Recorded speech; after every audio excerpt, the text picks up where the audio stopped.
মঞ্চে বসা ওলামায়ে কেরাম, সামনে বসা মুসলমান ভাইরা, পর্দার আড়ালের সম্মানিতা মা এবং বোনেরা, প্রশাসনের ভাইরা, আর বলা লাগছে কারণ এটা না হলেও এখন চলছে। 5 তারিখের এই পর থেকে আজকের এই 1 তারিখ পর্যন্ত প্রায় 26-27 দিন হয়ে গেল। এই 26 দিনে যতগুলো অনুষ্ঠান করেছি, একটাতেও কোনো পাহারাদার হিসাবে প্রশাসনের কাউকে লাগে না, অথচ কোনো জায়গায় বিশৃঙ্খলা হয়েছে আমি শুনিনি। তার মানে এর আগে এই যে 14 জায়গায় পারমিশনের নামে যে বিরক্ত করা হতো আমাদের, এটা একটা ষড়যন্ত্র। কোরআনে কারীম যেন মানুষ শুনতে না পারে, এর কাছে আসতে না পারে, তার একটা দুর্বিসন্ধি চলছিল। ওইভাবে যদি বারবার বিরক্ত করা হয়, মানুষ আস্তে আস্তে কোরআনের পথ থেকে সরে যাবে, এ বুদ্ধি দিয়েছিল উনি যে বলছিলেন আমার কুষ্টিয়ার একজন, এই লোকটা। এই 15 বছর বহু বুদ্ধি দিয়েছে, তার ভেতরে এই লোকটা একজন। আল্লাহ ধরা শক্ত ধরা ধরেছে ওইরকম করে। সুতরাং প্রশাসনের ভাইরা যারা এসেছেন আজকে, সবাইকে নিয়ে আল্লাহর দরবারে শুকরিয়া জানাই, যিনি আমাদেরকে কোরআন শোনার জন্য একটা শান্ত পরিবেশ তৈরি করে দিলেন। যদিও এখন শান্ত থাকার কথা না, কারণ এখন বৃষ্টি কাদার সময়, কখন বৃষ্টি নেমে পড়ে বলা যায় না। আল্লাহ আমাদের কিছু সময় যেহেতু এ পরিবেশ ফিরিয়ে দিয়েছেন, বলেন আলহামদুলিল্লাহ। এটা ইবাদত চলছে। এখানে বহু গুরুত্বপূর্ণ মানুষ আছে, তারা যে সময়টা এখানে দিচ্ছে, এই সময়টা বাইরে দিলে দুনিয়ার কিছু সম্পদ তাদের উপায় হতো। কথা বলে না কেন? এই যে ডাক্তার যারা বসে আছে বিভিন্ন, এই ডাক্তারগুলো যদি এখন অপারেশন করতো, ব্যবসায়িক কাজ যারা করে মোবাইলের মাধ্যমে, কম্পিউটারের মাধ্যমে, এরা যদি বাড়ি বসে বসে এখন এই সময়টা কাজে লাগাতো, বহু টাকা পয়সা উপায় করতে পারতো। কিন্তু এসেছে এই কারণে, কারণ এটা এখন সাধারণ অনুষ্ঠান না, এটা একটা ইবাদত। এটা কি চলছে বলেন তো? নিজের কর্মজীবন সব বাদ দিয়ে যদি নামাজ ইবাদত মনে করে আপনি যেতে পারেন 15 মিনিটের জন্য, এখানে 1 ঘন্টা সময় দিচ্ছেন, এইটাও নামাজের মতো ইবাদত। আফদালুল ইবাদাতি তিলাওয়াতুল কোরআন। নবীজি জানিয়েছেন যত নফল ইবাদত আছে, সবচাইতে উত্তম নফল ইবাদত আল্লাহর কাছে কোরআনের আলোচনা। বিশ্বনবী মসজিদে নববীতে প্রবেশ করলেন, একবার দেখলেন কিছু মানুষ জিকির করছে। বাম দিকে তাকিয়ে দেখলেন কিছু মানুষ আল্লাহর কোরআনে কারীম নিয়ে আলোচনা করছে। বললেন 2 দলই ভালো কাজে আছে, তবে সবচাইতে উত্তম কাজে আছে তারা যারা কোরআন নিয়ে ব্যস্ত আছে। আমার আল্লাহ আমাকে এই মুহূর্তে নির্দেশ দিয়েছে যে কোরআনে কারীম নিয়ে যারা আলোচনা করছে, আমি যেন শ্রোতা হয়ে ওই ময়দানে বসে পড়ি। সিরাজগঞ্জবাসী মুসলমান হিসাবে অবশ্যই উপলব্ধি করতে পারছেন যে অনুষ্ঠানের দাম এখন কত। নবীজি যদি এখন জীবিত থাকতেন আর এই সিরাজগঞ্জের এই গোল চত্বর দিয়ে যদি হেঁটে যেতেন, বিশ্বনবী নিজে কোরআনের সম্মানে এই ময়দানে এসে শ্রোতা হয়ে বসে পড়তেন। এরকম একটা জায়গায় আপনি বসে আছেন, মনে করবেন এই জায়গায় নবী বসতেন। জীবনের সর্বোচ্চ খুশি এখন আমরা, এই জন্য বলছি আলহামদুলিল্লাহ। বৈষম্য বিরোধী ছাত্র আন্দোলনের শহীদ, প্রথম শব্দটা লিখেছেন আপনারা, শহীদদের আত্মার মাগফিরাত কামনা। এই যে শব্দটা অনেক দামি শব্দ। শহীদ এক যাকে তাকে বলা যায় না। আমি ব্রাহ্মণবাড়িয়া থেকে আসার সময় দেখি রাস্তার পাশে কবরে ব্যানার টাঙানো আছে, শহীদ ধীরেন্দ্রনাথ দত্ত।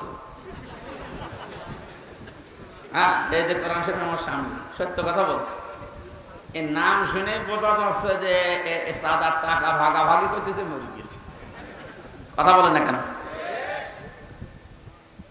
আমরা শহীদ আরো কিছু মানুষের নামের আগে পরে দেখতে পাই। আল্লামা শহীদ দেলাওয়ার হোসাইন সাইদি রহমতুল্লাহ আলাইহি, এটা শহীদ না? উনি সারা জীবন এই কামনা করতেন, আল্লাহুম্মা ইন্নী আসআলুকা শাহাদাতান ফি সাবিলিক। হে আল্লাহ, তুমি আমাকে যদি মরণ দাও, তোমার কাছে আমি চাই তুমি আমাকে শাহাদতের মরণ দিও।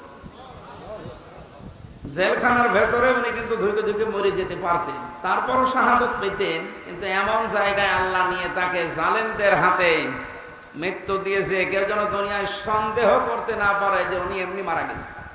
উনি যে শহীদ এটা এখন বাস্তব প্রমাণিত। এর কয়েকটা প্রমাণের ভেতরে এক নম্বরে উনি হাসপাতালে ঢোকার আগে যে হাসিটা দিয়েছিল, এটা কোনো রোগী মানুষের হাসি না, ওনাকে রোগী বানিয়ে মেরে ফেলা হবে এই কারণে ওখানে নিয়ে গেছে। সুতরাং শহীদ এই ব্যাপারে কথা বলতে হলে খুব হিসাব নিকাশ করে বলবেন। কোরআনে কারিমে আল্লাহ জানিয়েছেন, মুখ দিয়ে যেহেতু মানুষ কথা বলে এজন্য মুখের উপরে নোটিশ দিয়েছেন, এই মুখ দিয়ে কথা বলবি না। ওয়ালা তাকুলু লিমান ইউকতালু ফি সাবিলিল্লাহি আমওয়াত বাল আহইয়াউ ওয়ালাকিন লা তাশউরুন। সূরা বাকারার 154 নম্বর আয়াতে আছে, তাফসীরে ফি জিলালিল কোরআনের ব্যাখ্যা আছে, আমি শুধু সামারাইজ করে একটু অল্প বলছি। আল্লাহ পাক বলেন মুখ দিয়ে কথা কখনোই বলবি না, শুধু একজন দুইজন না, তাকুলু বহু বচন, কেউ এ কথা জীবনেও বলবি না যে যারা শহীদ হয়েছে, যারা মারা গেছে। যদিও কয়েকদিন আগে কয়েকটা ভিডিও দেখছিলাম, আহলে হাদিস, আহলে কোরআন বিভিন্ন নাম নিয়ে তারা এ কথা বলতে চাচ্ছিল বা বলিয়েছিল যে শহীদ আবু সাইদ নিজে বুক পেতে আত্মহত্যা করেছে, শহীদ হয়নি। আমি গতকালকে আবু সাইদের কবর দেখে আসলাম, কত বর্ষ দিন। সিরাজগঞ্জবাসী, শুধু আপনাদেরকে না রেকর্ড হচ্ছে, এটা তামাম দুনিয়ার মানুষকে বলছি, শহীদদের ব্যাপারে কথা বলতে হলে হিসাব করে বলবেন, কারণ আল্লাহ নিজে এটা মুখের উপরে নোটিশ জারি করে দিয়েছেন, কথা বলা যাবে না। বাল আহইয়া, আল্লাহ বলেন ওরা জীবিত, ওরা কি ওয়ালাকিন লা তাশউরুন, কিন্তু তোমরা টের পাও না। শহীদ আবু সাইদের এই আত্মদান, জীবন দানের মাধ্যমে যত মানুষ উদ্বুদ্ধ হয়েছে, যার কারণে আজ এখানে বসে আমরা কথা বলতে পারছি। আপনি কি মনে করেন ময়দানটা এত সহজ না? আজকের এই অনুষ্ঠানের জন্য কারো পারমিশন লাগে নাই, অথচ 5 তারিখের আগে অনুষ্ঠান করতে 14 জায়গায় বলা লাগতো। যাদের সাথে ঘৃণায় কথা বলা যায় না, মানুষ মনে করা যায় না, এই মানুষের কাছেও বলা লাগতো ভাই একটু লিখে দেন, কথা বলে না। আমি কেন বললাম যে ঘৃণা লাগতো ওদের সাথে কথা বলতে? আমি এমনি বলি নাই, কোরআনে কারীম জানিয়েছে, ইন্নাল্লাযীনা কাফারু মিন আহলিল কিতাবি ওয়াল মুশরিকিনা ফি নারি জাহান্নামা খালিদিনা ফিহা উলাইকা হুম শাররুল বারিয়া। আয়াতের ভেতরে আল্লাহ যে কথা জানিয়েছেন, নিশ্চয় যারা কিতাব পেয়েছে, আমরা যারা মুসলমান কিতাব পেয়েছি না পাইনি? আমাদের কিতাবের নাম বলেন। ইহুদিরা দাবি করে ওরাও কিতাব পেয়েছে তাওরাত, খ্রিস্টানরা দাবি করে ওরাও কিতাব পেয়েছে ইনজিল। 104 খানা সহিফা কিতাব মিলিয়ে আল্লাহ পৃথিবীতে দিলেন। এখানে যারা কিতাব পেয়েছে, কিতাব পাওয়ার পরে যে মানুষগুলো কুফরি করে, তার মানে কিতাবের কথা জানার পরও গোপন করে রাখে। মুশরিক যারা পৃথিবীতে, এই মানুষগুলো জাহান্নামে থাকবে চিরকাল। যত সৃষ্টি আল্লাহ বানিয়েছেন সব চাইতে বড় খারাপ সৃষ্টি আল্লাহ তাদের নাম উল্লেখ করেছেন। আমরা তো তাই দেখেছি, কোরআন আমরাও পেয়েছি। আমাদের মতো নামধারী মুসলমান যাদের কাছে অনুমতি নেওয়া লাগতো, এরাও পেয়েছে। কথা বললেন না কেন? আজকে ইসলামী ব্যাংকের এক অফিসার এসেছিল দেখা করার জন্য একটু আগে। ওনার কাছে একজন বলছে আজকে তো মাহফিল আছে এখানে, আমির হামজার যাবেন না? মানে কোন দল করে আমি জানি না, উনি ঘোষণা দিয়েছে যে যাব কি করে, ওখানে তো তাফসীর হবে না, হবে রাজনীতি। আপনি কথা বলতে পারলেন? আমি কোরআনে মানুষ উল্টা পাল্টা ধারণা করবে আমার কথা শোনার পরে, জন্য আমি আয়াত, পারা, পৃষ্ঠা, লাইন, রুকু, সূরার নাম, তাফসীরের নাম সব বলে দেই, যে আপনি বাড়িতে মিলিয়ে দেখেন আমার কথা কোরআন হাদিসের বাইরে যায় কিনা। এরপরেও যে লোকটা কথা বলেছে যে ওখানে ওয়াজ হবে না, তাফসীর হবে না, রাজনীতি হবে, রাজনীতি কি ওয়াজের বাইরে? রাজনৈতিক জীবনে যারা ভুল করছেন, কোরআন আর হাদিস বাদ দিয়ে যারা রাজনীতি করে জাহান্নামে যাচ্ছেন, আপনাকে তো আমার বাঁচানো লাগবে। আপনি আরো বন্ধু মনে করে আসবেন তাড়াতাড়ি না, উল্টা পাল্টা ফতোয়া দিয়ে নিজেও আসেন না, মানুষের মরণ সন্দেহ তৈরি করেন। যিনি কথা বলেছেন তিনি ভুল পথে আছেন। আপনি এখন যদি তাওবা না করেন যে ওখানে গেলে রাজনীতি হবে, তাফসীর হবে না, আপনি যদি একটা সজ্ঞানে বলে থাকেন, আপনার ঈমান নষ্ট হয়ে গেছে। কারণ রাজনীতি এই শব্দটা কোরআনে নেই। বলেন,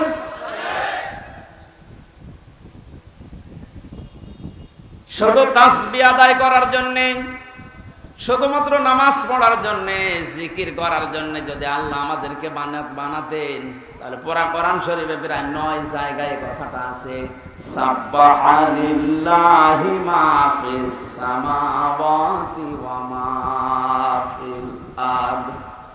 আসমান আর জমিনে যা আছে সব সৃষ্টিগুলো আমি আল্লাহর তাসবিহ আদায় করছে। তো মানুষকে সৃষ্টি করার পরে তারাও তাসবিহ আদায় করছে, কথা আল্লাহ কোরআনে দেয়নি। মানুষকে আল্লাহ কেন দিয়েছেন এই পৃথিবীতে? ইন্নী জাইলুন ফিল আরদি খলিফা, অবশ্যই জমিনে আমি প্রতিনিধি পাঠাবো, খলিফা। কি পাঠাবো? বলেন বলেন। তো কেন সৃষ্টি জগতের নাম বললেন? যে জমিন আসমানে যা আছে সবাই আল্লাহর তাসবিহ পড়ছে, আর মানুষ বানানোর আগেই তিনি বললেন আমি জমিনে পাঠিয়েছি খলিফা। এই আয়াত দুইটা সামনে রাখলে বোঝা যায় মানুষকে জিকির করার জন্য, তাসবিহ পড়ার জন্য আল্লাহ বানায়নি, আল্লাহ বানিয়েছে প্রতিনিধি হিসাবে। আপনি প্রতিনিধি হিসাবে যদি এসে থাকেন, আপনার যদি ওই যোগ্যতা না থাকে, তাহলে প্রতিনিধি আপনাকে অবশ্যই নির্বাচিত করা লাগবে। কথা বলে না কেন? এটা প্রতিনিধি নির্বাচিত করা লাগে। আল্লাহ যেটা করে দেখিয়েছেন, এদিকে তাকান, এই নির্বাচিত, নির্বাচন, এই শব্দগুলো কোরআনে কারীম থেকে নেওয়া। আল্লাহ পাক বলেন, হুয়াজতাবাকুম ওয়া মা জাআলা আলাইকুম ফিদ-দীনি মিন হারাজ। তিনি আল্লাহ যিনি তোমাদেরকে নির্বাচিত করেছেন। কি করেছেন? নির্বাচিত কখন করা হয়? যখন নির্বাচন হয়। 15 বছর তো নির্বাচনই হয়নি, তো নির্বাচিত কিভাবে হইল? তার মানে যারা ছিল সব অনির্বাচিত। নির্বাচিত যেন করা যায় সেজন্যই তো ফিল্ড লাগবে। সমান সমান ফিল্ড না হলে আপনি নির্বাচিত করবেন কি করে? আমিরে জামাত ডাক্তার শফিকুর রহমান এইটাই তো জানাতে যাচ্ছে জাতির কাছে, যে যারা দায়িত্বে আছে তাদেরকে একটু সময় দেন, তারা এই ফিল্ডটা তৈরি করে দিক। এটা ছিল না বলেই তো আপনি আন্দাজে অনির্বাচিত, নির্বাচিত বলে আপনি ঘোষণা দিতেন। ফিল্ড যদি তৈরি না হয়, আপনি তো আবার ওইভাবে দিনের ভোট রাতে করে বলবেন আমিও নির্বাচিত। 4-5 দিন আগে এদেরকে দিয়ে একটা ষড়যন্ত্র চলছিল। নির্বাহী আদেশের মাধ্যমে আইন মন্ত্রণালয় থেকে যারা দায়িত্বে আছে, বিনা ভোটে, বিনা নির্বাচনে, 900 ভোটে যে মানুষগুলো আন্দাজে নির্বাচিত হয়েছি বলে ঘোষণা দিয়েছিল, একবারে উপজেলা চেয়ারম্যান, মেয়র সব বাদ দিয়ে দিয়েছে। ওই মানুষগুলো শুরু করেছিল, না আমরা তো নির্বাচিত। কিসে নির্বাচিত? তুমি ফের তৈরি করেছিলে। আমার তো মনে হয় এদেরকে যারা সাহায্য সহযোগিতা করেছে এই ভোটে দাঁড়ানোর মাধ্যমে নাম দিয়ে, এরা অপরাধী। কারণ এরা নির্বাচিত করতে দেয়নি। এজন্য এ দলও আছে, ও দলও আছে, সব দিকে আছে। জাতীয় পার্টির নাম ধরে বলছি, এদের শাস্তি আরো বেশি হওয়া দরকার। কেউ রাজি হয় না, আর তুমি আগে আগে চলে গেলে মানে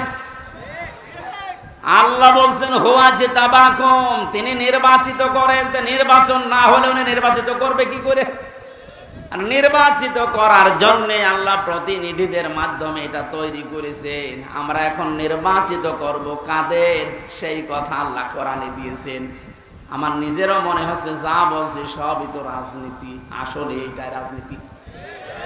আপনি যেটা করতেন কোরআন হাদিস বাদ দিয়ে ওটা দুর্নীতি। আর আমি কোরআন দিয়ে যেটা প্রমাণ দিয়ে বলছি আপনাকে বাঁচানোর জন্য, এইটাই আসল রাজনীতি।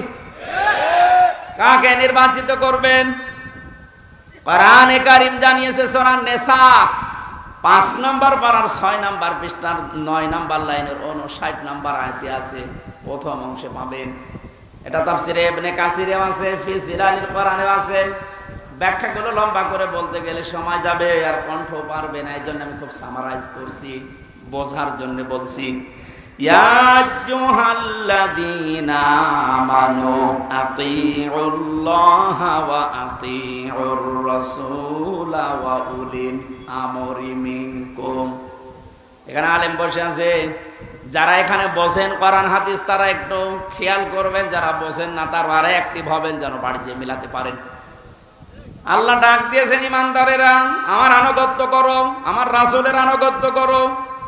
আর তোমাদের ভেতরে যারা উলিল আমর, নেতৃত্ব দেয়, নেতা যারা, তাদেরকে মেনে চলো।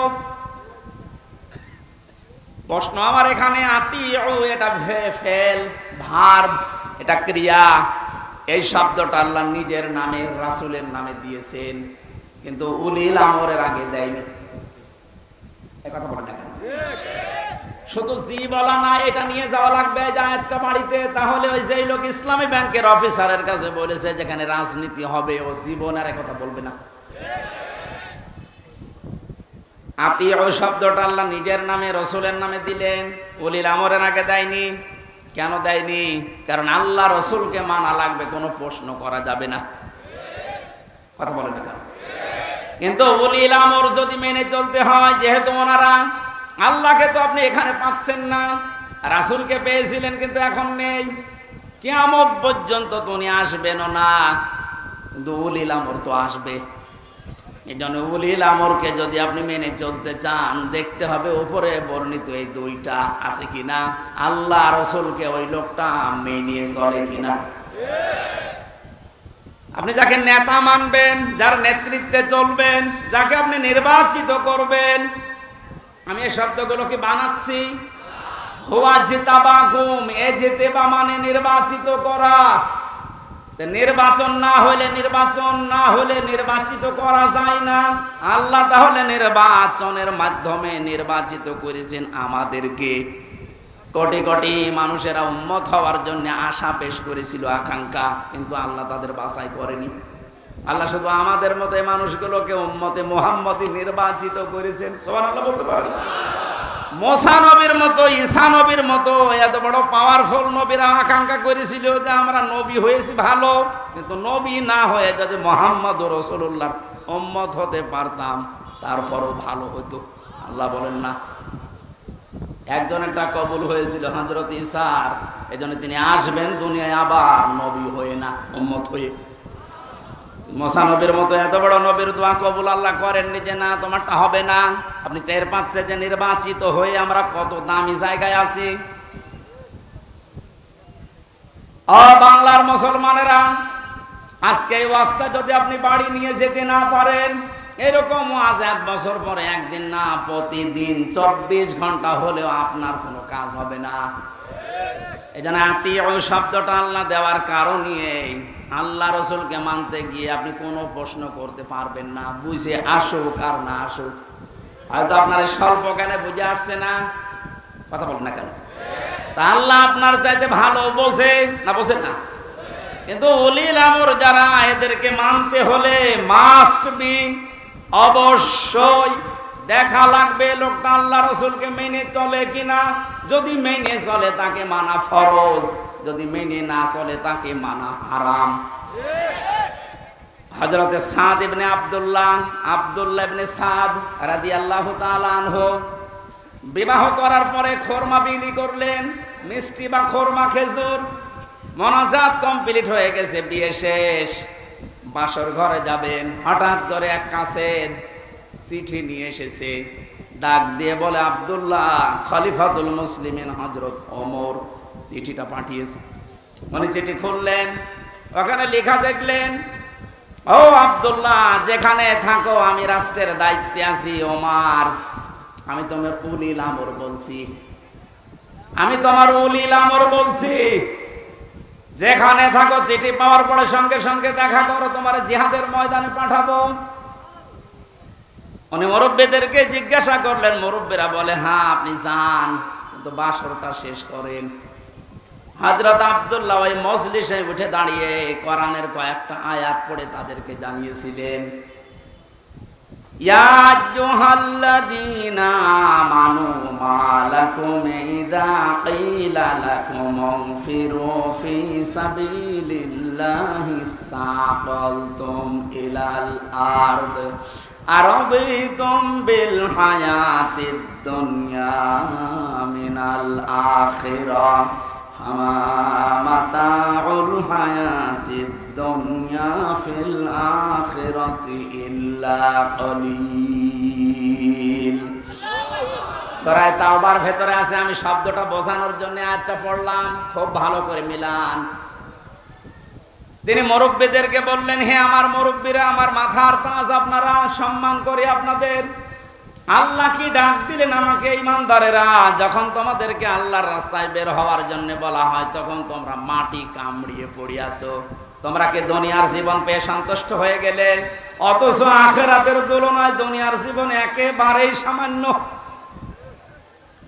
তার মানে এই ময়দানে আমাকে এখন পাঠাতে যিনি চাচ্ছেন উনি সাধারণ মানুষ না, উনি হচ্ছে উলিল আমর। কেন? হযরত ওমর যেহেতু আল্লাহ রাসূলকে মেনে চলে, এজন্য ওমরকে মানা এই মুহূর্তে ফরজ। কথা বুঝলে? আজ আমাদের বাস্তবতা যদি আমরা এভাবে মিলাতে পারতাম যে আল্লাহ রাসূলকে যে মেনে চলে আমরা তাকে নির্বাচিত করব, আল্লাহ রাসূলকে যে মেনে চলে না ও আমার বাবা হলে ওকে আমি নির্বাচিত করব না, কারণ এটা দুনিয়ার বিষয় না, এটা সম্পর্ক আখিরাতের সাথে।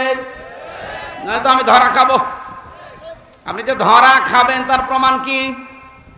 সূরা বানী ইসরাইল 15 নম্বর পারা 8 নম্বর পৃষ্ঠা 3 নম্বর লাইনের 72 নম্বর আয়াতের প্রথম অংশে আছে, বাড়ি যে মিলাবেন যদি বিশ্বাস না হয় আবার ওই লোকের মতো আবার বললেন না যে না আজকে রাজনীতি হচ্ছে।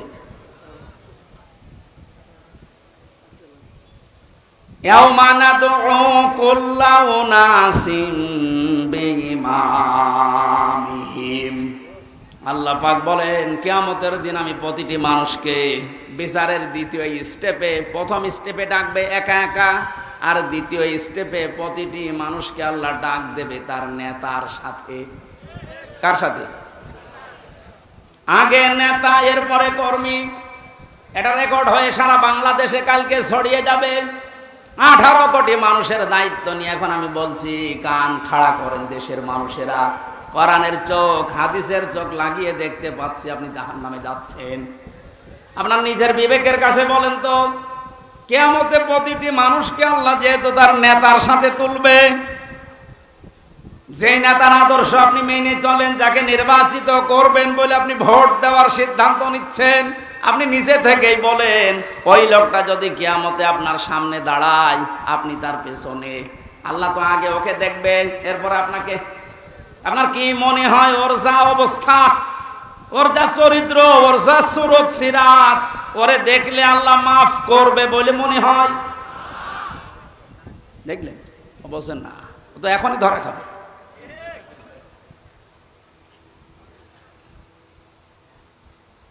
আপনি নিজে এখনই বললেন যে আমি যার পেছনে আছি, অন্তত যাকে নির্বাচিত করতে চাই বলে সিদ্ধান্ত নিচ্ছি, ভোট দেব বলে আমি মনে মনে করছি, এই লোকটার সাথে কিয়ামতে আল্লাহ ডাকলে আমারে মাফ করবে না, নিজে বলল।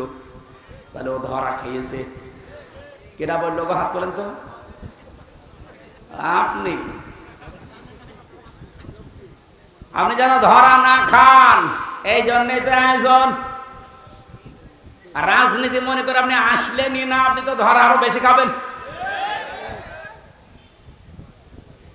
পাগলকে যদি বলা হয় নৌকা নাড়াবি না, ও বলে আমার মনে ছিল না। আরে ভাই, আমি তো আজকে কবরের ওয়াজ করবো বলে এসেছিলাম, আপনি কি মনে করে দিলেন? মনে যখন করে দিয়েছেন, আপনাকেও বাঁচাতে হবে, আমারও বাঁচতে হবে। এই জন্য উলিল আমর মানার ক্ষেত্রে খুব সতর্ক। এটা দুনিয়ার বিষয় না, এটা রাজনীতি মনে করবেন না।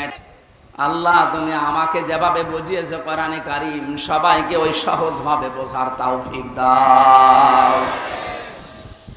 তাহলে নির্বাচিত, এই শব্দটা কোরআনে আছে না নেই? তিনিই নির্বাচিত করেন তোমাদেরকে তার দ্বীনের জন্য, এবং দ্বীনের উপরে চলতে গিয়ে যত বাধা আছে সব বাধাগুলো আল্লাহ নিজের থেকে দূর করে দেন। এই হুয়ার ফাইল আল্লাহ নিজে। জেলা আমির সাহেব যেটা ইঙ্গিত দিয়েছিলেন যে অনেকের ইমানে 15 বছরে প্রায় নড়বড়ে হয়ে গিয়েছিল, এটা জেলখানার অন্ধ প্রকোষ্ঠে থাকলে আরো বেশি হয়ে যায় অনেকের। আমারও প্রায় কি হচ্ছে, এত কিছু হয়ে গেল, কিছুই করেন আল্লাহ। আল্লাহ বলেন দ্বীনের উপরে যদি সত্য সত্যই টিকে থাকতে পারো, যত বাধা বিপত্তি ঝড় ঝাপটা আসবে আল্লাহ নিজে ওইটা দূর করে দেবে। এটা যে আল্লাহ নিজে দূর করে দিয়েছে, আমরা অনেকে মনে করছি ছাত্রদের কারণে, না, আল্লাহ নিজে দায়িত্ব নিয়ে এ পাথর সরিয়েছে। ছাড়া এ পাথর সরানোর জন্য শুধু ছাত্ররা না, আল্লাহ যদি নিজে দয়া না করতো কখনো জালেম পালাতো না। ওর মনের ভেতরে আল্লাহ এত ভয় তৈরি করে দিয়েছে, দলীয় লোকগুলোকে বলিয়ে যাবে সে সময় পায়নি। মাঝখান থেকে এই পাগলরা এখন বিপদে আছে। আমার মনে হচ্ছে পাগলগুলো বেশি অত্যাচার করেছিল এই যে হারুন আঙ্কেল।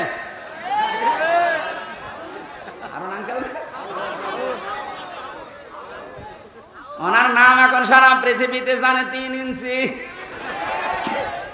কি নাম দিয়েছে, মহিলারাও 3 ইঞ্চির খবর নেই।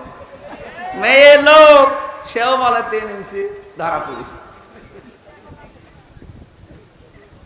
5 তারিখের পর থেকে আজকের এই 31 তারিখ পার হয়ে আজকের 1 তারিখ পর্যন্ত বারবার ঘোষণা দেখেছে আমাদের অভিভাবক যিনি, শুধু বাংলাদেশের না, গোটা পৃথিবীর ইসলামী আন্দোলনের অভিভাবক তিনি এখন ডাক্তার শফিকুর রহমান। দূর থেকে উল্টা পাল্টা ধারণা করতে পারেন যে কি এমন উনি জেনারেল শিক্ষিত একটা ডাক্তার। আরে ভাই, তার ইখলাস জানেন, তার তাকওয়া জানেন, তার ইবাদতের খবর জানেন। আমি ছিলাম তার সাথে 4টা দিন। আমার তো মাঝে মাঝেই মনে হয় পৃথিবীতে কেউ যদি জিন্দা ওলি দেখতে চায়, ওই আস্তালায়, গাছতলায়, বসতলায় যারা বসে আছে বটতলায়, ওরা আল্লাহর ওলি না। আল্লাহর ওলি দেখতে চাইলে আপনি ওই লোকটার দিকে তাকিয়ে থাকবেন। তার ইবাদতের মারটা আপনি খোঁজ পাবেন না। এই যে সকালবেলায় এই 65 বছরের একটা মুরব্বী মানুষ, সকাল বলতে রাত 4:30টার সময় ডাক দেয়। ওই সময় হাতে হ্যান্ডকাপ দিয়ে, পায়ে বেড়ি দিয়ে কোর্টে নিয়ে যাচ্ছে। তবে 1-2 কিলোমিটার না, এই কাশিমপুর থেকে একেবারে কোর্ট পর্যন্ত যাওয়া আসা করতে প্রায় 7-8 ঘন্টা সময় লেগে যায়। এত কষ্ট স্বীকার করে রাত 8টা, 9টা, 10টার সময় ওনারে নিয়ে আসতো। ওনার যেন দেরি হয়, যেন ওনার কষ্ট হয়। ঘরে আসার পরে দেখতাম, বলতাম, মুরব্বী খাবার খাবেন না, ঘুমিয়ে পড়েন। আমার বলছে, হামজা ঘুমাও। পাশেই ছিলাম, মাঝে মাঝে জিজ্ঞাসা করতাম যে এত কষ্ট করে আসলেন, ঘুমাবেন না? আমারে বলছে ঘুমাও, আমি এখন কিছু সময় আল্লাহর জিকির করব, দরুদ শরীফ পড়ব। 2-2.5 ঘন্টা ঘুমিয়ে, যে মানুষটা রাত 9:30, 10টার সময় কোর্ট থেকে এসে 2 ঘন্টা 2.5 ঘন্টা পর্যন্ত ঘুমিয়ে এরপরে তাহাজ্জুদের নামাজে, আমি হাফেজ কিনা আমি জানি না, যতটুকুই পড়তো, এরপরে সেজদায় পড়ে যেত। 40-45 মিনিট, 1 ঘন্টা দেখি সেজদায় পড়ে আছে। ভোর পর্যন্ত যার সাদা দাড়িগুলো, সাদা চুল সব সাদা হয়ে গেছে, টপ টপ করে পানি পড়তো, শুধু হাত তুলে সেজদার পরে বসে আছে। আমার তো সেজদা লাগে 1.5 মিনিট, 2 মিনিট, আর ওনার সেজদা লাগতো 45 মিনিট, 1 ঘন্টা। 1.5 ঘন্টা কেটে যেত এক সেজদায়। আমার 12 রাকাত তাহাজ্জুদ মিলে মাত্র 1.5 ঘন্টা ওনার এক সেজদায় চলে যেত। বাকি তাকওয়ার খবর তো বাস্তবে আপনি টের পাননি। প্রতি সোমবার বৃহস্পতিবার রোজা রাখার নিয়ম, কয়জন মহারথী আছে এখানে আমল করে? সারাটা জীবনে আমল করতে করতে আসতেছে, খালি ধারণা করে দূর থেকে, হ্যাঁ কি জানে, এত ডাক্তার মানুষ, তার যে এলেমের বহর, একটা জেনারেল মানুষ হয়ে কোরআনে কারিম এরকম গভীর গভীর কথা বলা আমি বিশ্ববিদ্যালয়েও পাইনি। আরে ভাই, আমি তো ভার্সিটিতে শেষ করে আসলাম, আমাদের বহর তো আমি দেখেছি। ডাক্তার মানুষের কাছে থেকে কোরআনে কারিমের শব্দের এত গভীরে যেতে পারতেন, আমি দেখেছি বাস্তবে, যে জীবনে ওই রকম কথা আমি কোনোদিন শুনি নাই। অনার্স মাস্টার্স করেছিলাম, তো এক একটা শব্দ যখন বলতেন, এমন এমন শব্দের অর্থ নিয়ে আসতেন যে কোনোদিন কল্পনাও আসে না যে শব্দের ভেতরে থাকতে পারে। দিনের ওপরে চলতে গিয়ে কোন বাধা আল্লাহ নিজের থেকে দূর করে দেয়, রাখেন না। এটা আমি আগে জানতাম না, ওই সময় জেনেছি। আল্লাহ পাক বলেন, তোমাদেরকে যেহেতু আল্লাহ নির্বাচিত করেছে লক্ষ লক্ষ কোটি কোটি উম্মত থেকে, সুতরাং তোমাদের দাম কম না, অনেক বেশি। তোমাদের পরে ঝড় ঝাপটা বিপদ আপদ আসবে, আল্লাহ জানে, কিন্তু আসলে আল্লাহ থাকতে দেবে না, স্থায়ী হতে দেবে না। আল্লাহ নিজে দায়িত্ব নিয়ে ওই ঝড় ঝাপটা বিপদ আপদ তার নিজের দায়িত্বে দূর করে দেবে। আল্লাহ এইটাই করে দিয়েছে। এই কথা বলে না কেন? নাই তাই 15 বছরে কত মহারথী তো চেষ্টা করলো, সব চেষ্টায় প্রায় বিফল হয়ে গেছে। ছাত্র আন্দোলনের নামে যারা নেমেছিল, এ মানুষগুলোর সাথে মাস্ট বি আল্লাহ আবাবিল পাঠিয়েছিল। জালেমদের মনের ভেতরে আল্লাহ ভয় তৈরি করে দেন। এ দায়িত্ব কার? আরো জোরে। এটা তৈরি করেন কাদের কারণে? যে মানুষগুলোর ভেতরে ইখলাস আছে যত বেশি, তাকে দেখলে জালেমরা ভয় পায় তত বেশি।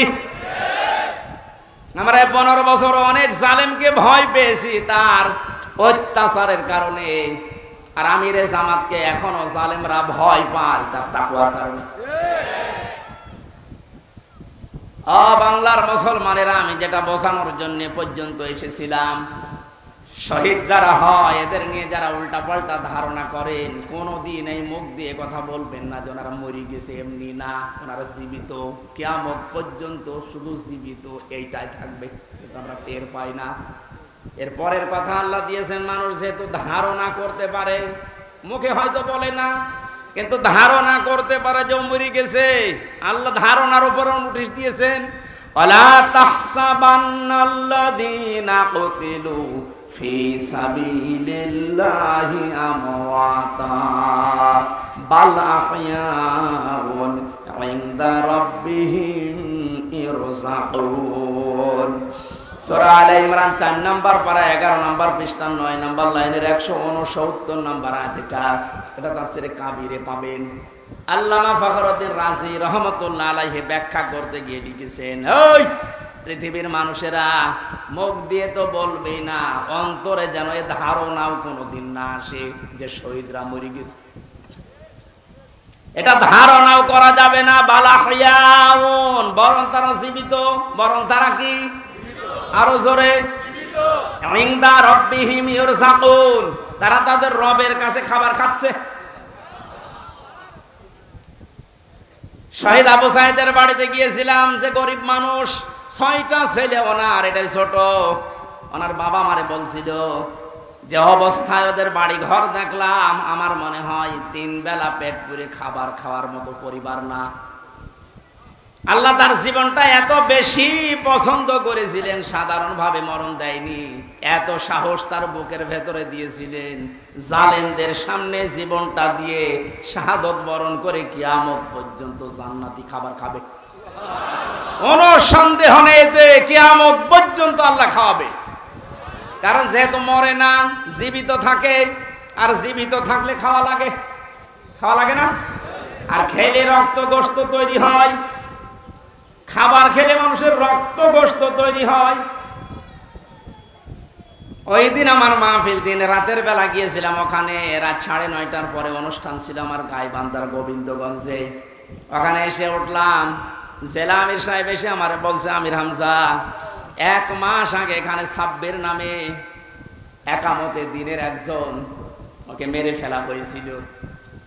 1 মাস পরে ওর কবর খুঁড়ে কবর ভেঙে গেছে বৃষ্টিতে, দেখলাম ওর কবরের ভেতর থেকে তাজা রক্ত পাওয়া যাচ্ছে। সিরাজগঞ্জবাসী আল্লাহর কসম করে বলছি, কোরআনের আয়াত আমি 100% বিশ্বাস করি। শাহাদত বরণ করলে সত্যি এরা কিন্তু মরে না, এরা জীবিত। আর জেগে থাকলে যেহেতু খাওয়া লাগে, আর খেলে মানুষের রক্ত গোশত চর্বি চামড়া তৈরি হয়।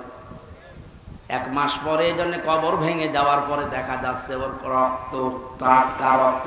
তার মানে আল্লাহ 1 মাস তাকে না খাওয়িয়ে রাখে নাই। না খাওয়িয়ে রাখলে তো পাওয়া যেত না। কথা বলেন না কেন? একটা বাস্তব আর একটা প্রমাণ দিচ্ছি হাদিস।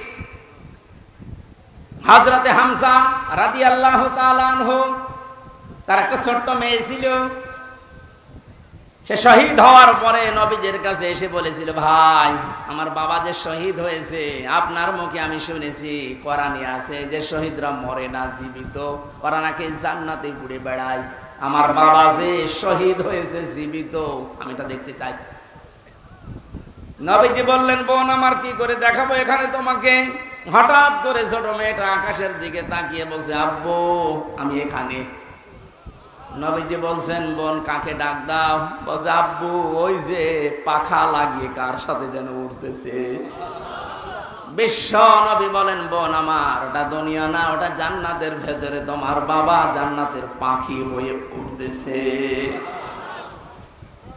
এই লোকটাকে 70 টুকরা করা হয়েছিল। এক লজ্জা স্থান কেটে 3 টুকরা করেছে। বিভিন্ন জায়গায় ছড়িয়ে ছিটিয়ে দিয়েছে, উহুদের ময়দানে, পাহাড়ি এলাকায়। সাহাবায়ে কেরাম তার লাশ টুকরা টুকরা গুলো এনে যখন এক জায়গায় করলেন, কয়েকটা টুকরা আর পাওয়া যায়নি, এমন দূরে দূরে তারা ফেলে দিয়েছে। নবীজি নিজের চাদরটা দিয়ে হযরতে হামজাকে ঢেকে দিলেন। মাথা থেকে হাঁটু পর্যন্ত ঢেকেছিল, হাতিয়ে সেটা পার বেরিয়ে থাকে, ঢাকা যায় না। আল্লাহর নবী মুহাম্মদুর রাসূলুল্লাহ নিজে সাহাবীদেরকে দিয়ে পাহাড়ি এলাকার লতা পাতা দিয়ে তার পাটা ঢেকে দিলেন, কবরে রাখলেন। যেহেতু জানাজ, তার জন্য কাফন দাফনের জন্য ধোয়ানোর কোনো লাশ ধোয়ানোর সিস্টেম নেই।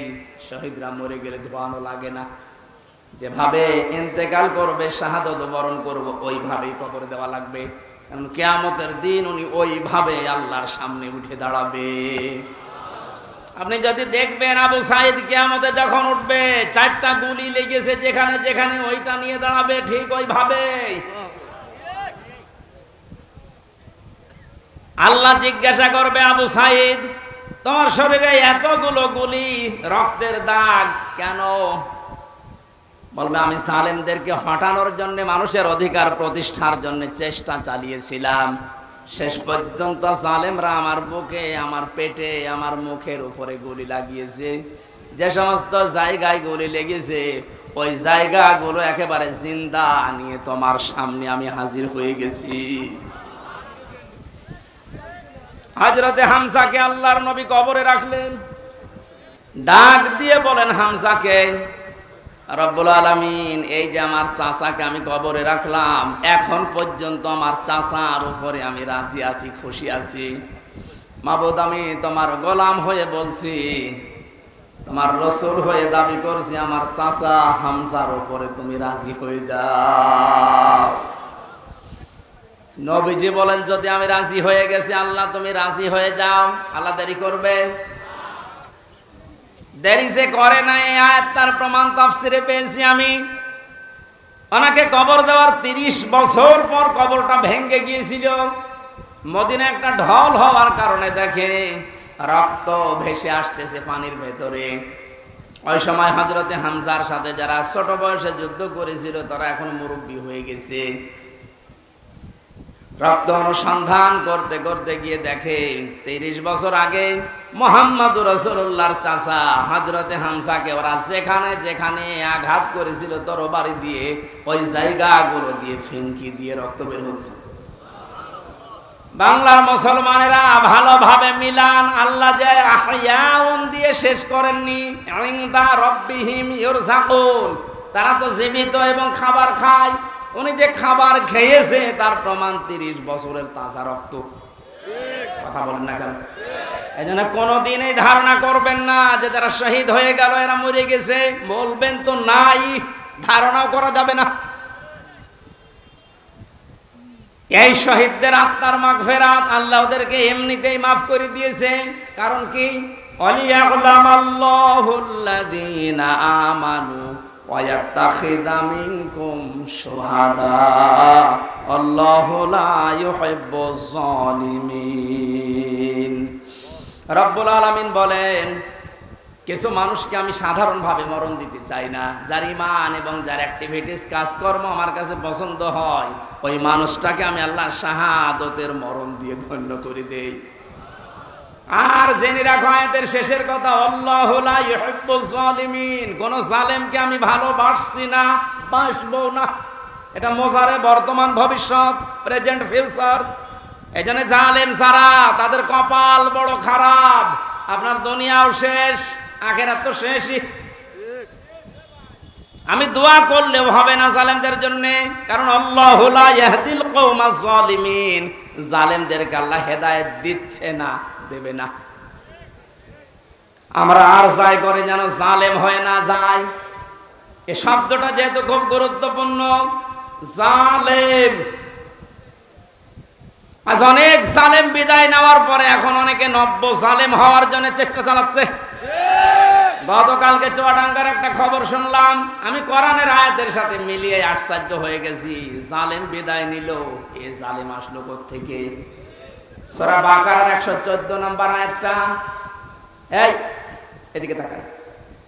ওমান আযলামু মিম্মান মানাআ মাসাজিদাল্লাহি আইয়ুযকারা ফীহা ইসমুহু ওয়া সাআ ফী খারাবিহা ইলা আখিরি আয়াত। কোরআনে কারীম থেকে দার্স দিচ্ছিল, এক জালেম এসে বলছে এটা বন্ধ করো, এটা মসজিদের ভেতরে রাজনীতি চলবে না। আমি মিলিয়ে দেখলাম কোরআনে কারীমের আয়াত আল্লাহ মনে হয় ওর নাম দিয়েই নাযিল করেছে। আমান আসলাম, আল্লাহ বলেন বড় জালেম দেখতে চাও? আমি আল্লাহর দৃষ্টিতে সবচাইতে বড় জালেম ওই লোকটা, মিম্মাম মানা মাসাজিদ আল্লাহ, যে লোকটা আল্লাহর মসজিদের ভেতরে নিষেধ করে, আইয়ুযকারা ফীহা ইসমুহু, তার নামের জিকির করতে, তার নামের আলোচনা করতে আল্লাহর ঘর মসজিদে যারা নিষেধ করে এরা আল্লাহর দৃষ্টিতে বড় জালেম। আমরা মনে করছি জালেম হয়তো বিদায় হয়ে গেছে, না, এখনো নব্য জালেম তৈরি হচ্ছে। এজন্য জালেম যদি কেউ হয়ে থাকেন, বুঝে হন আর না বুঝে হন, থামেন, আপনার কপালে আগুন লাগবে।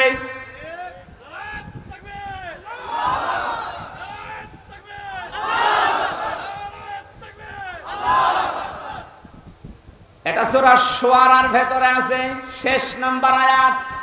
আল্লাহ বলেন অতি শীঘ্রই জালেমরা তাদের পরিণতি, তাদের আশ্রয়স্থল দেখতে পাবে। এই জালেমরা যেমন আজ দেখতে পাচ্ছে, এত বড় দরবেশ কেউ দেখলাম জুলুম করার ফল কি? দাড়ি কেটেও বাঁচতে পারে না। আল্লাহ বলেন জালেমদেরকে আমি ধরি, কারণ জালেমের বিরুদ্ধে আমার মামলা। কার মামলা? শব্দটা লক্ষ্য করেছেন? জালেমের বিরুদ্ধে হামজা মামলা দেবে না, জালেমের বিরুদ্ধে মামলা দেবে কে? ডাক্তার শফিকুর রহমান আজকেও ঘোষণা দিয়েছে কুষ্টিয়ায় যে আমরা সবাইকে সাধারণ ক্ষমা করে দিলাম, কিন্তু যে পরিবারগুলো অত্যাচারিত হয়েছে তারা যদি এখন অত্যাচারের প্রতিশোধ নিতে গিয়ে কিছু করে, ওইটার জন্য আমরা দায়ী না। শব্দটা তো আসলে ঠিক, কারণ ওয়াইনা আকাবতুম ফাআকিবু বিমিসলি মা উকিবতুম বি। আল্লাহ বলেন যতটুকু অত্যাচারিত হয় প্রতিশোধ অতটুকু নিতে পারবা। আমার তো যতটুকু মনে হচ্ছে এতটুকু নিলেও জালেমরা দুনিয়ায় টিকে থাকতে পারবে না। আপনাকে ব্যারিস্টার আরমানের মতো 8 বছর যদি মাটির নিচে ওই কবরের ভেতরে রাখা যায়, আপনি যত বড় জালেম হন এমনি মরে যাবেন। আল্লাহ তো বলেছে যতটুকু করেছে অতটুকু করো, আপনি পারবেন।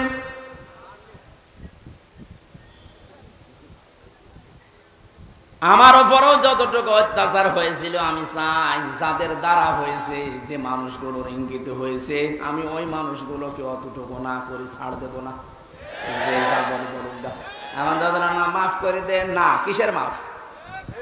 কোন মাফ নেই আপনার কারণে। আমার ছোট মেয়েটা আমার এখনো পর্যন্ত চেনে না। দোষ করে যদি আপনি শাস্তি দিতেন আমি মেনে নিতাম, কিচ্ছু জানি না আপনি কেন আমার জীবনে এই কাজ দিলেন। যেভাবে রেখেছিলেন আমাকে আর মাওলানা মামুনুল হককে, কোন আলেমকে এত কষ্ট আমার বাংলাদেশে আমি আর শুনি নাই। আপনি আমার মতো একটা ছোট মানুষকে 24 ঘন্টা তালাবদ্ধ রেখে মনে হচ্ছে আমি ফাঁসির কন্ডেম ছেলে আছি, কত বড় অপরাধী। অথচ যে মামলাও দিয়েছিলেন, শাস্তি দিলেও 3 মাসের বেশি আপনি রাখতে পারেন না। এটা মূল্য চুরি মামলা। জালেমদেরকে মাফ করে দেওয়া মানে মজলুমের উপরে অবিচার করা। এক কথা বলছেন না? সারা বাংলাদেশের 18 কোটি মানুষকে যদি এই আয়না ঘরের সাথে যারা জড়িত ছিল, সে যেই কয়জনই হোক, যারাই জড়িত এর সাথে, এদেশের 18 কোটি মানুষ যদি মাফ করে দেয়, ব্যারিস্টার আরমানের বউ মাফ করবে না? আপনি ওই জায়গায় থাকলে আপনারও মনে হতো না আমি মাফ করবো না। আপনি যদি প্রথমেই বলে দিতেন যে তাকে আমরা মেরে ফেলেছি, মেয়েটা অন্য জায়গায় বিয়ে করতে পারতো। এক কথা বলছে না? এমন অবস্থায় রাখলেন তার বউটা বিয়েও করতে পারে না 1টা বছর। যুবতী মেয়ে এভাবে জীবন্ত, যৌবন কঠিন বিষয়, আপনি টের পাচ্ছেন না। তাই এটা ঠিক রাখা কত কঠিন বিষয় উনি পার করেছেন। আপনি বলছেন মাফ করে দিন, মাফ করে দিন। মানে আপনার মেয়ে যদি হয়তো, এ কথা তো দুনিয়ার বিষয় না। জালেম যারা জুলুম করছেন আজ এবং নব্য জুলুম করার জন্য যারা প্রস্তুতি নিচ্ছেন, আপনি কিন্তু নিজের কপালে আগুন লাগাচ্ছেন। আল্লাহর ঘরের ভেতরে যদি আল্লাহর নাম, আল্লাহর কোরআনের কথা কেউ বলতে নিষেধ করে, এটা দুনিয়ায় সব চাইতে বড় জালেম। তাকবীর, নারায়ে তাকবীর। ইসলামের শত্রুরা হুঁশিয়ার সাবধান, ইসলামের শত্রুরা হুঁশিয়ার সাবধান। নারায়ে তাকবীর। এবার একটা কঠিন আয়াত বলছি, খুব ভয়ঙ্কর। এটা আমি যে জালেম জালেম জালেম বলছি বারবার, কেন জানেন? কারণ জালেমদের বিরুদ্ধে আল্লাহ নিজে অভিযোগ দায়ের করবেন, নিজে মামলা ঠুকে দেবেন। ইন্নামাস সাবিলু আলাল্লাযীনা ইয়াযলিমুনান নাস। সূরা শুরার 42 নম্বর আয়াত প্রথম অংশে আছে, আল্লাহ পাক বলেন অবশ্যই আমি আল্লাহ নিজে মামলা দেব জালেমের বিরুদ্ধে, যারা মানুষ হয়ে মানুষের উপরে জুলুম করেছে, অত্যাচার করেছে।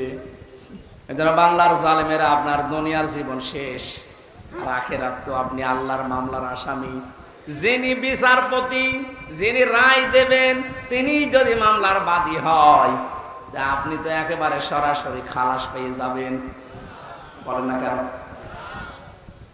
আমার মামলার যারা আসামি, মানে বাদী ছিল, যারা আমার মামলার যারা বাদী ছিল, তারা টাকা পয়সা বহু খেয়েছে আকিস গ্রুপের কাছ থেকে।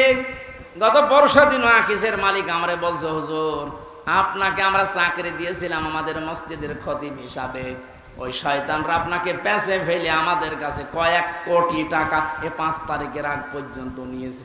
যদি 5 তারিখ না আসতো, ওরা এখনো টাকা নিত। আমার মামলার আয়ু যেই লোকটা, মেজানুর রহমান, টেকের হাটে বাড়ি, আমার মনে হয় ওরে পেলে পিটিয়ে মানুষ জনগণ মেরে ফেলবে।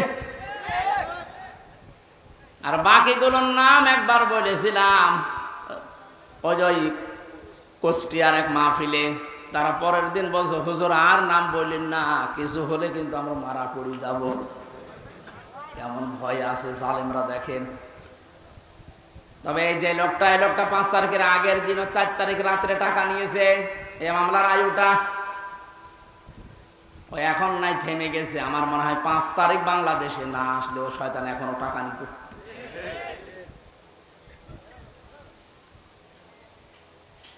আপনারা তো আল্লাহর মামলার আসামি, আমার মামলা গত বৃহস্পতিবারে সব ঢিসমিস হয়ে গেছে, খারিজ করে দিয়েছে।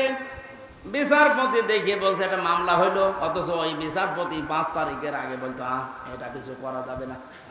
5 তারিখের পরে এখন এই বৃহস্পতিবারে ও নিজে দেখে বলছে কি বিচার করবো, কোনো মাল নেই।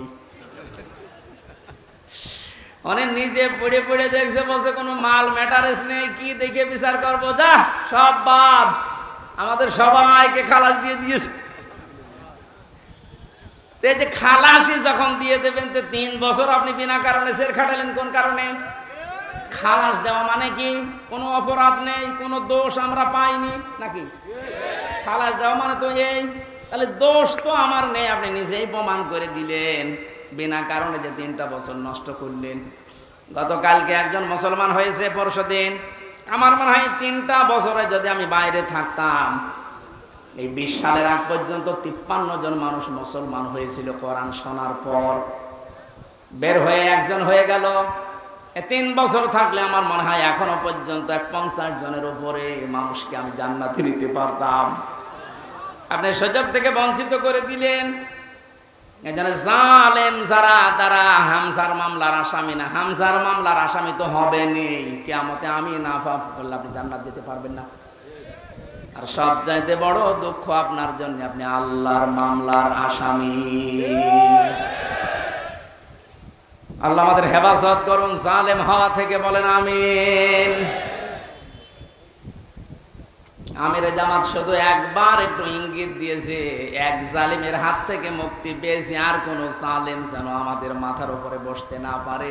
আর অনেকের এখন দেখছি চুলকানি আরম্ভ হয়ে গেছে। কোন কারণ আপনার চুলকানি আসবে? আপনি কি জালেম? তার মানে আপনি নিজের থেকেই মনে মনে ভাবছেন যে আমি এগুলো করছি, সামনেও করব, আপনিও জালেম। ঠাকুর ঘরে কে রে? আমি তো কলা খাই। অনেকে আপনার নাম বলে বলেছে, বলেন কোন কারণে নিজের দিকে টেনে নেন?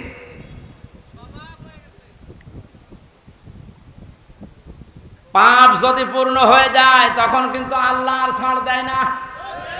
ওয়ালা ইয়াহসাবান্নাল্লাযীনা কাফারু আন্নামা নুমলি লাহুম খায়রুল লিআনফুসিহিম ইন্নামা নুমলি লাহুম লিয়াজদাদু ইসমা ওয়া লাহুম আযাবুম মুহিন। কাফেররা ধারণা করে আমাদের চেয়ার যে বসে আছি, ক্ষমতার চেয়ার, এর নড়ন চড়ন নেই, এটা মনে হয় আল্লাহ ভালোবেসে আমাদেরকে দিয়েছে। আল্লাহ বলেন না, ওরা মনে করে আমাদের কল্যাণের জন্য এই চেয়ার, আমরা যা করছি সবই তো বৈধ। আল্লাহ বলেন তোদেরকে তোদের পাপের বোঝাটা পরিপূর্ণ করার জন্য আমি আল্লাহ এই চেয়ারে বসিয়ে রেখেছি। ওরা সর্বশেষ পাপের বোঝা পরিপূর্ণ করেছে ইসলামী আন্দোলন, একামতে দিন, জামাত ইসলামকে নিষিদ্ধ করার মাধ্যমে। এটা না করলে পাপের বোঝা পরিপূর্ণ হচ্ছিল না। যেই শয়তানগুলোর পরামর্শ এটা করেছিল, শয়তান এখন সব ডিম খাচ্ছে, সবগুলো ডিম খাচ্ছে, পচা ডিম। কথা বলে না কেন? লিয়াজদাদু ইসমা, ওদের পাপের বোঝা 5 তারিখের আগ পর্যন্ত পূরণ হয়নি। যেই করেছে 1 তারিখে, 4 তারিখের ভেতরে আল্লাহ সব কমপ্লিট করে। আল্লাহুম আযাবুম মুহিন, ওদের জন্য অপমানজনক শাস্তি। এর চাইতে আর কত অপমান হবে বলেন? বলছিলেন না তাজেলা আমের যে কেক মারছে, আমার মনে হয় আমরাও সুযোগ পাচ্ছি না, সুযোগ পেলে আমরাও 2-1টা দিতাম। কারণ আপনারা যা করেছেন আমার সাথে, কম বেশি এই দেশে যদি 10 জন আলেমকে পরিস্থিতির দিক থেকে, এলেম আমল না, শুধু পরিস্থিতির দিক থেকে 10 জন মানুষকে সারা বাংলাদেশে চেনে, তার ভেতরে আমি একজন। পেটের ভেতর থেকে শুনতে শুনতে আসে যে হামজা বলে একজন আছে। গাড়িতে আসার সময় মায়ের কোলে বসে বসে কি খাচ্ছে, চিপস খাচ্ছে, আর বসে বলছে হামজা দাস। তার মানে ও পেটের ভেতরেই শুনে এসেছে যে হামজা নামে একজন আছে। এইরকম একটা পরিচিত মানুষের সাথে আপনি আমার মাজায় দড়ি দিয়ে, মায়ের ভেতরে বেড়ি দিয়ে, তাও ডান্ডা বেড়ি, হাতের ভেতরে আপনি হ্যান্ডকাপ দিয়ে, কালো কাপড় দিয়ে চোখ বেঁধে আপনি 11 ঘন্টা টাঙিয়ে রাখেন। আবার যখন দড়ি দিয়ে টেনে নিয়ে যেত আদালত প্রাঙ্গণে, মনে হতো তো ছাগল টেনে নিয়ে যাচ্ছে। আর ওই কয়েকতলা আছে তো, ওই অন্য জায়গা থেকে একে অন্যের সাথে তাকিয়ে টিপমনি কাটতো, ঠিকই হচ্ছে। এবার আমরাও বলি যে ঠিকই হচ্ছে। ওই আপনি সব বলেন, আপনি সব বলেন।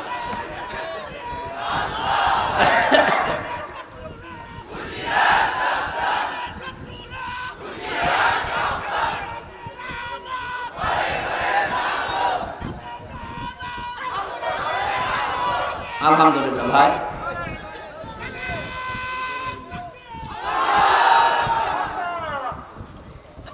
আমাদের মুরব্বী আমাদের মাথার তাজের কথা মতো আপনাদেরকে আমরা মাফ করে দিলাম, কিন্তু আপনারা যা করেছেন কোরআন হাদিস পড়ে যা বুঝছি, আল্লাহ আপনাদের মাফ করবে না, আল্লাহ নিজে আপনাদের বিরুদ্ধে মামলা দেবে।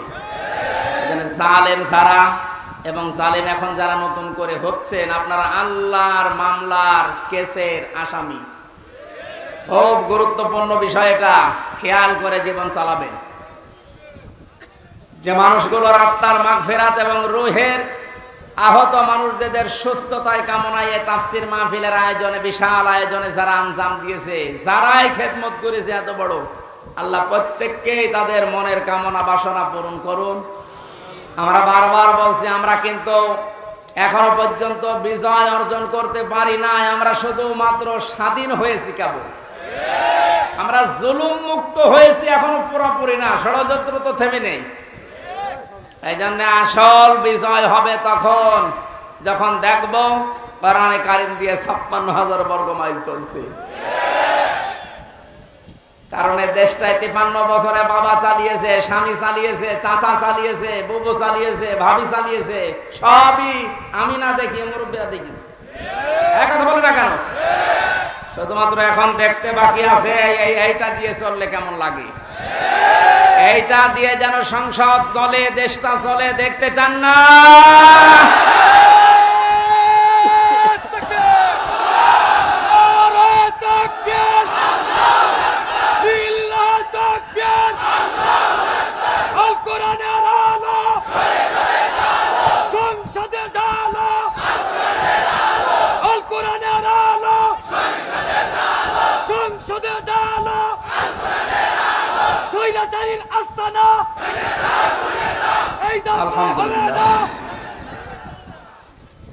অনেককে এখন এই নতুন একটা পায়তারা আজ 2 দিন থেকে শুনছি আরম্ভ করেছে যে ইসলাম যদি যায়, এরা ভুলভাল আপনাদেরকে বোঝাচ্ছে, যদি ইসলাম যায় মেয়েরা আপনারা কিন্তু আবার ঘরবন্দি হয়ে যাবে। এই জুজুর ভয় দেখিয়ে লাভ নেই, মেয়েরা এখন বুঝতেছে। আপনি স্ট্যাটাস গুলো পড়েন ফেসবুকে, অধিকাংশ মেয়েরা এখন বলতে চাচ্ছে ইসলাম আসলে আমরা মায়ের কোলে থাকবো।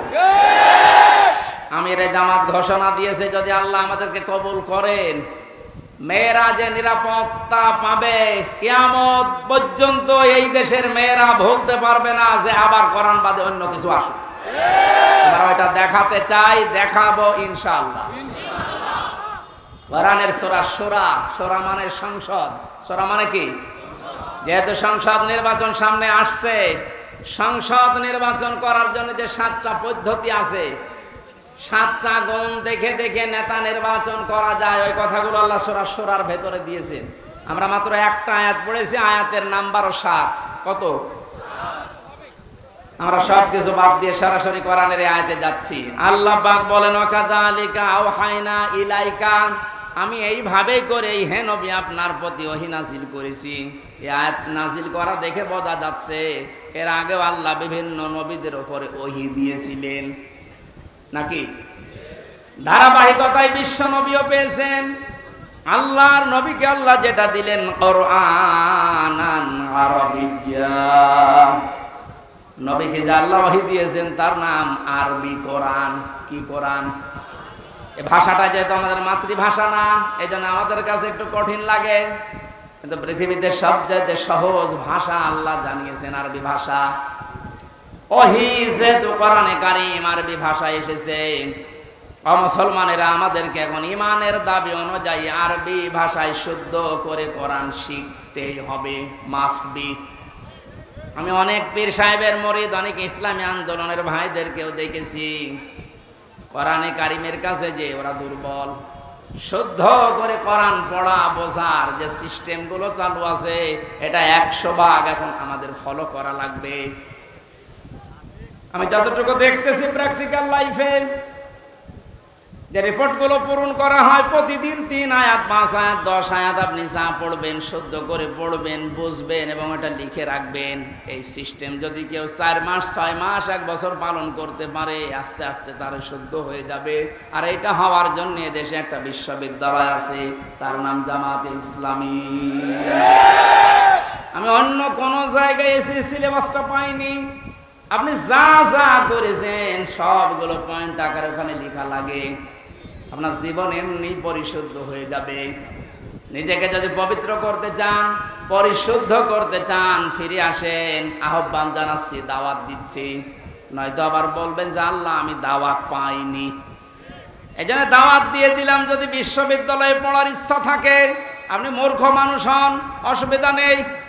বিশ্ববিদ্যালয়ে যদি পড়াশোনা করার মন মানসিকতা থাকে, ইচ্ছা থাকে, বাংলাদেশ জামাতে ইসলামীতে আপনি যোগ দিয়ে পড়া দেখবেন বিশ্ববিদ্যালয়ের মতো। আপনার জীবন ঠিক ওই ধাঁচে গড়ে তুলবে। একটা মানুষ সব দিক থেকে পারদর্শী হয়, অথচ লোকটা দেখেন ডাক্তার। আজকে কুষ্টিয়াতে ভাষণ দেওয়ার সময় তিনি উদাহরণ দিচ্ছিলেন। উনি কিন্তু একটা সার্জন ডাক্তার, অপারেশন করতেন। তার মানে ডাক্তারি লাইনে উনি সর্বোচ্চ। কোরআনে কারিমের লাইনে তো আমি নিজে দেখেছি তার জ্ঞানের বহর এবং শুদ্ধ। হাদিসের লাইনে উনি পাণ্ডিত্য অর্জন করেছে অনেক, আমাদের মতো হাজারো আলেমের চাইতেও বেশি। ইংরেজিতে বক্তব্য দিচ্ছে। অনেকে আছে ইংরেজি বক্তব্য দূরের কথা, ইংরেজির নাম শুনলে ভয় পায়। কথা বলছে না কেন? চারিদিক থেকে জ্ঞান অর্জন করার জন্য লোকটাকে যে জায়গা থেকে তুলে নিয়ে এসেছিল আল্লাহ, ওখানে যদি এতদিন থাকতেন বড় নাস্তিক হয়ে যেতেন ইনুর মতো। সেখান থেকে আল্লাহ তুলে এনে কত বড় দায়িত্ব দিয়েছে তার মাথার উপরে। এই জন্য এই বিশ্ববিদ্যালয়ে আপনিও ভর্তি হতে পারেন, এখনো সুযোগ সময় আছে। আপনাকে আমরা জান্নাতে নিয়ে যেতে চাই বিশ্ববিদ্যালয়ে ভর্তি হওয়ার মাধ্যমে। সাফ কথা বলছি, জীবনে গুনাহগার যদি হয়ে থাকেন, গুনাহ অল্প স্বল্প যায় থাক, যদি একামতের দিন কায়েম করা লাগবে দিন, এই আন্দোলনের সাথে একনিষ্ঠভাবে ইখলাসের সাথে লেগে থাকতে পারেন, আমি কোরআন হাতে নিয়ে গ্যারান্টি দিতে পারি আল্লাহ আপনাকে জাহান্নামে দেবে না। সূরা সফের আয়াত।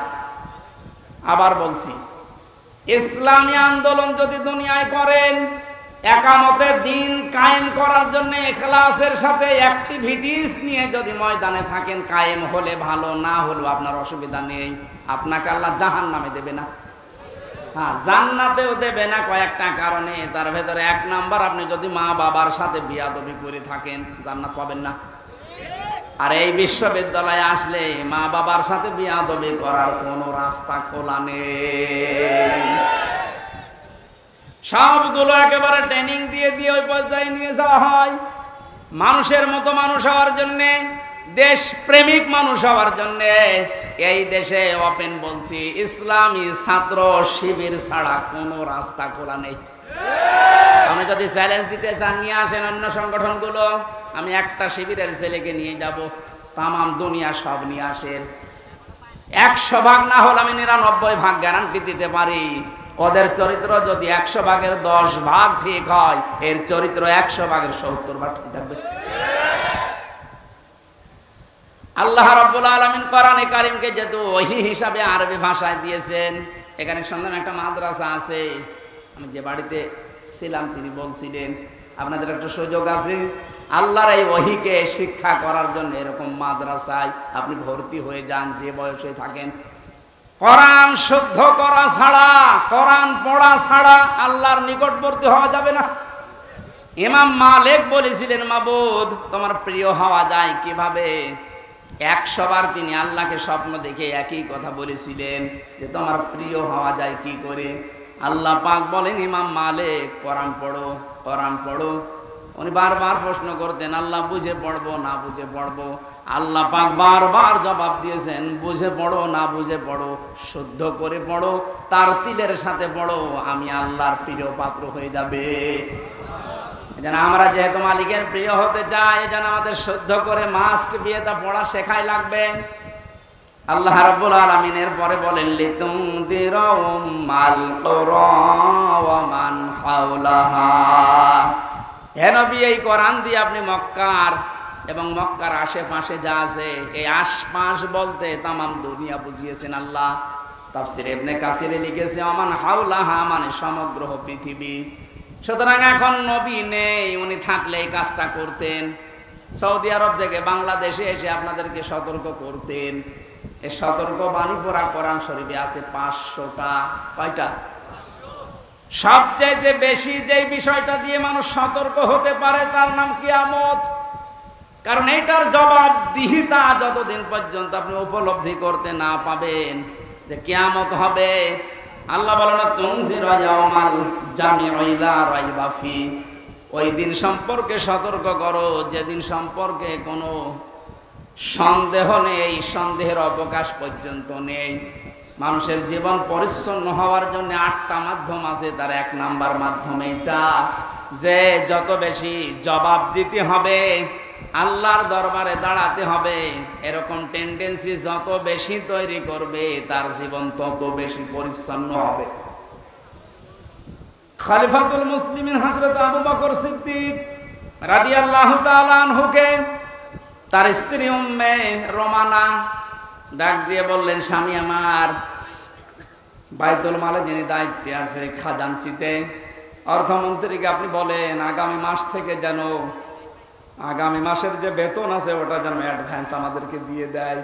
উনি বললেন কেন? ছেলে আপনার পায়েস খেতে চেয়েছে, পায়েসের টাকা আমাদের কাছে নেই। চলে গেলেন বাইতুল মালে, ডাক দিয়ে বললেন আমার কিছু টাকা পয়সা লাগবে, যেহেতু এ মাসের টাকা আমি নিয়ে নিয়েছি, আগাম মাসের টাকা আমার অ্যাডভান্স দিয়ে দেন। বাইতুল মালে যিনি দায়িত্বে ছিলেন তিনি ওই রকমই তেল মারা মানুষ না। তিনি ডাক দিয়ে বললেন, খলিফা, টাকা আমি আপনাকে আগাম মাসের দিতে পারি, আপনি আগামী মাস পর্যন্ত বেঁচে থাকবেন, ওইটা লিখে দেন। উনি বলছে টাকা আমার লাগবে না। বাড়িতে যে স্ত্রীকে বলছে, স্ত্রী আমি পারলাম না, আমাকে এই কথা শুনিয়েছে।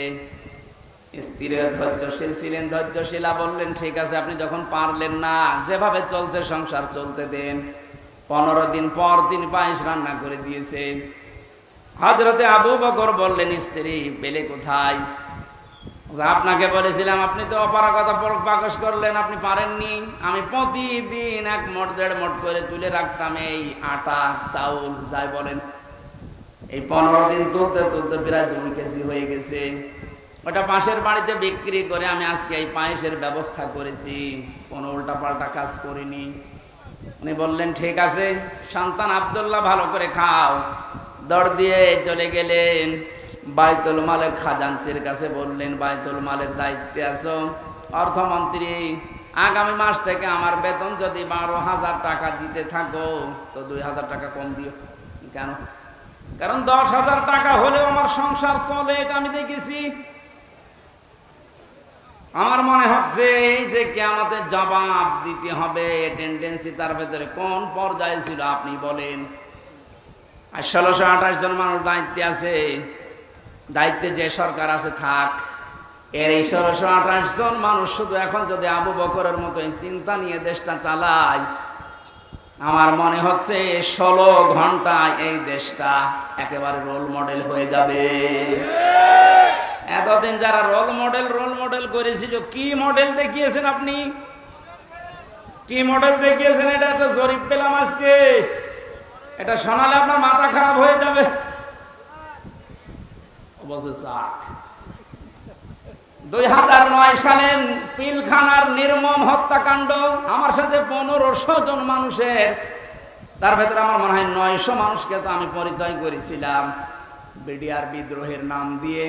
এই 14-15 বছর বেকার তারা জেল খাটতেছে, কিচ্ছু জানে না, এমনও মানুষ আছে। পঞ্চগড়ে এক মুরব্বীর সাথে পরিচয় ছিল, বলছে আমি রিটায়ার্ড করবার 1 মাস পরে, অথচ 15 বছর 14 বছর আমি জেলে আছি। 2013 সালে হেফাজতের কর্মীদের শাপলা চত্বরে যে নির্মম হত্যাকাণ্ড, 2014 সালে একক নির্বাচন, 2018 সালে কোটা আন্দোলনকারীদের নির্মম নির্যাতন, 2018 সালে নিরাপদ সড়ক আন্দোলনকারীদের নির্মম নির্যাতন, 2018 সালের নির্বাচনী গায়েবী ভোট, বিরোধী দলীয় নেতা কর্মীকে গুম, খুন, হত্যা এবং আয়নাঘর, 11 লক্ষ কোটি টাকা বিদেশে পাচার, তার ভেতরে এক দরবেশে 36,000 কোটি টাকা, এটা 11 লক্ষ কোটি। দলীয় প্রয়োজনে পুলিশকে ব্যবহার, বাক স্বাধীনতা কেড়ে নেওয়া, সর্বশেষ 2024 সালে কোটা আন্দোলনের নামে গণহত্যা। এর একটা অস্বীকার করতে পারবেন? আমি দেয়নি, বিবিসি দিয়েছে জরিপটা।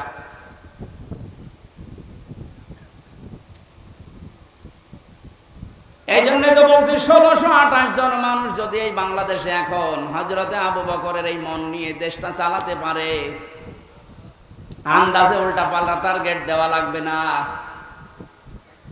কি রোল মডেল বানিয়েছিলেন? এই যে জরিপ এখন সামনে আসতেছে, কত বড় দুর্নীতিগ্রস্ত একটা রাষ্ট্র হয়ে গেলে বাইতুল মোকাররমের ইমাম পর্যন্ত পালিয়ে যায়।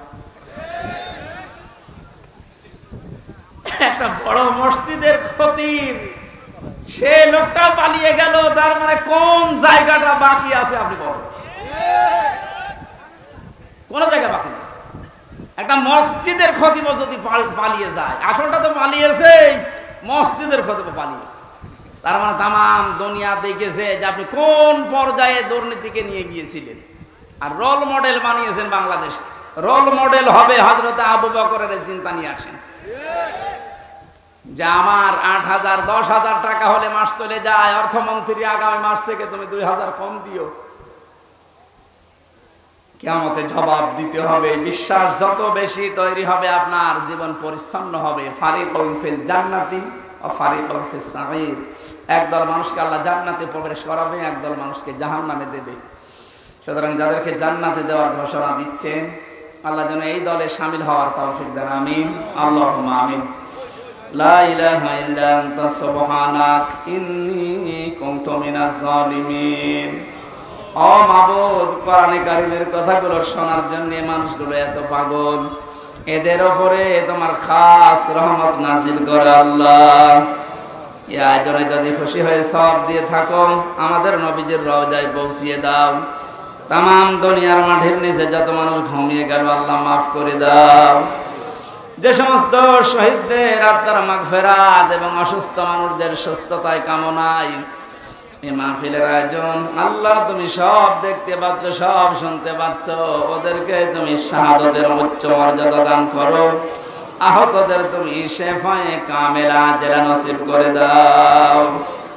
এ বাংলাদেশে আমরা স্বপ্ন দেখি কোরআন দিয়ে চলবে। আল্লাহ, আমাদের কোনো স্বপ্ন নেই। এটা আমাদের রাজনীতিও না, এটা তোমার নীতি।